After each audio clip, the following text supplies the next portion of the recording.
So, number 1, hindi siya naka-arrange kasi kinabit ko wala ako. Kaya, kinabit na lang din natin. So, number 1, pag nagtuturo ka na using real object, number 1, preparation of materials. You need to prepare your materials and supplies before the lesson.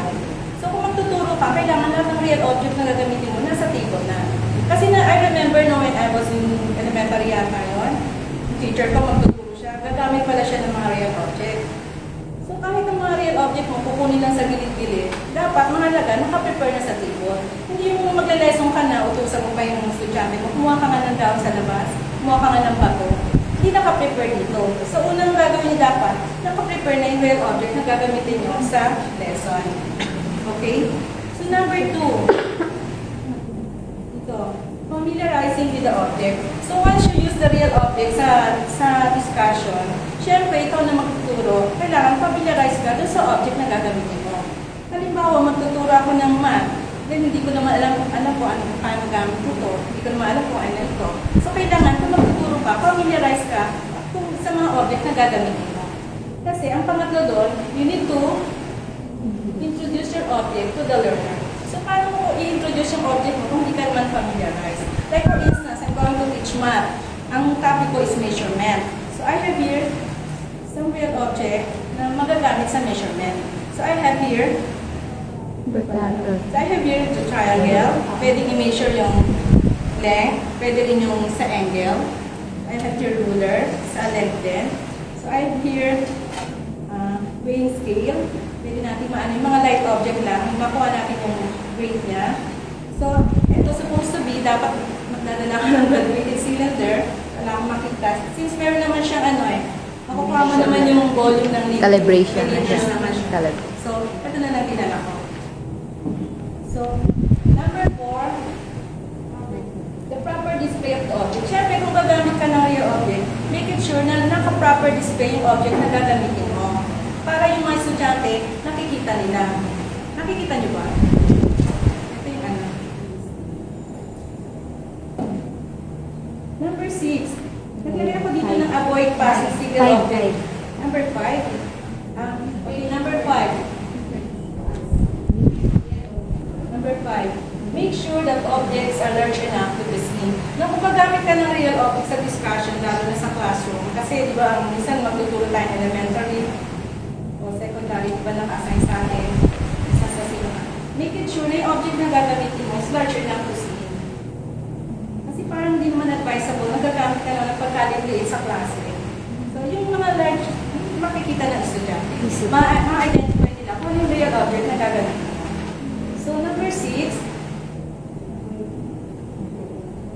Ito, nilagay ko to kasi nabasa ko. Avoid pagka nag-introduce ka ng object o pinaano sa as much as possible, avoid mo yung magpasa ka ng single object around the class. Bakit? Because it might distract the students. At kung may pagkakataon na magkaroon ka ng klaseng makukulit, mga pasaway, hindi natin mapipigil. There's a tendency na paglaruan nila kasi little object lang siya. Pwede silang mag-batiman, pwede nilang ibukod, paihagi sa bintana. So, madi-distract yung susunod mong lesson. Okay. Number 7. You guide the learners into interpreting the reality through questions and answers. So, sa pagkakamit mo ng pwede kang mag-question and answer sa klase mo para ma-interpret mo yung dala mo real object. Halimbawa, itong dala ko, ang topic ko is measurement. So, I have here, ito, nilarepresent ko siya na object which is rectangular. So, kung i-recall niyo yung mathematics natin, konting lang recall, kung sino dito nakaka-recall pa ng formula ng pagkuha ng volume ng rectangle na object. Volume? Area? Volume? Yes, and then so we have the volume was length times width times height. Kasi ang unit ng volume is, halimbawa gagamitin natin centimeter cube. So pag area kasi, length times width lang, ang unit niya is centimeter squared. Area is used for visuals, flat surface. Clean objects and models is 3D, so volume. Okay. At ang bawat cylinder siya. Cylinder siya, di ba? So, ang pagkuha naman ng volume, pagka naka-cylinder siya, is pinakaalam. So, yes? Triangle yan. Base? Okay. So, the volume is...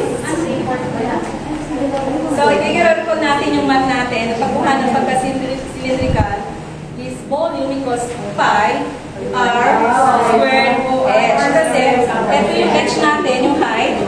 Tapos ito yung below. Diba ang radius? From center point to the sa labas ng ano, Edge, yun ang radius natin. Tapos, meron tayong pi ng value is 3.14. So, nagkakaroon ng, ng interpretation through questions and answers. Number 8. So, draw your attention to the area of interest on the real object. Somewhat similar. So, lastly, proper storage of the object. Pag gumamit ka ng real object, kailangan responsible ka rin. So, pag gumamit ka na, hindi mo kakayaan na, pagkatapos mo, tiyan mo na lang. Kasi there's a case, halimbawa sa science, gagamit ka ng mga object na nagugulong. Like for instance, yung mga hayop. So pagkatapos mo gamitin yung mga real object na ginamit mo, kailangan na, yung mga pwede pang gamitin, like dito, pwede mo siyang itabi for the next, for future preference. Pwede mo siyang sa mga tamang lagayan. Sa mga nabubulong, proper disposal para sa mga biodegradable objects. So that's all. Any question? May question po. Mas hindi na-appreciate nyo yung experience na binibigay ng Realia. So, huwag nyo kakalimutan pag Realia, concrete yung experience. So, gumagamit ka ng